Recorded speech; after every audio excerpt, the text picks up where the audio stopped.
Here's our first full example of using a derivation to match a target syntax with the given grammar that we have right above my hands here.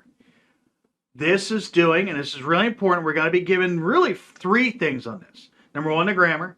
Number two, the target syntax. Number three, what type of derivation am I doing on this? This one, I'm doing a leftmost derivation. So that means no matter what, the leftmost non-terminal symbol I got to take care of first, and I got to try to match it with the target syntax that I was given. So you'll notice starting off of that program, we have begin, statement list, and end. Statement list is the only item in there. It's a non-terminal, so there's no real leftmost, it's just one. But after that, because statement list does reduce to statement list, semicolon, statement, or statement, semicolon, statement list. Look at that right here. Now we've got an issue because we have two non-terminal values, a statement and then statement list. Now, by the way, that semicolon is a terminal. I can't, there's nothing to reduce that to. So we have two of them there, and obviously we do the leftmost one because we're doing the leftmost derivation on this. So that statement will expand to variable equals expression. Now notice statement list, which is all the way to the right, we didn't do a damn thing with because, again, it's using left to right.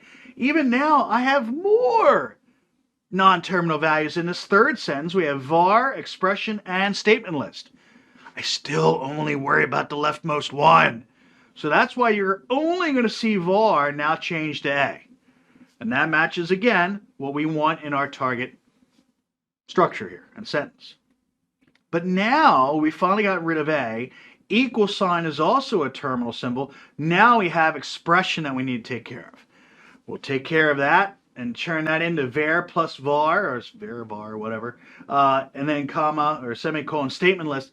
So you can pause this here, but notice again that each time this is a slow triculation down from a very beginning sentence that starts with a grammar down to hopefully a matching syntax that we were given to see if our target syntax will match this grammar. But it's a slow progression, and each time only one item is being substituted. That's a really important part. So when you're graded on this, I'm looking for just one substitution at a time. I know all of you are smart. You'll try to do you're not on this one. Think of this as a math problem where you're doing one thing at a time to get down to a solution that you hope matches the target syntax.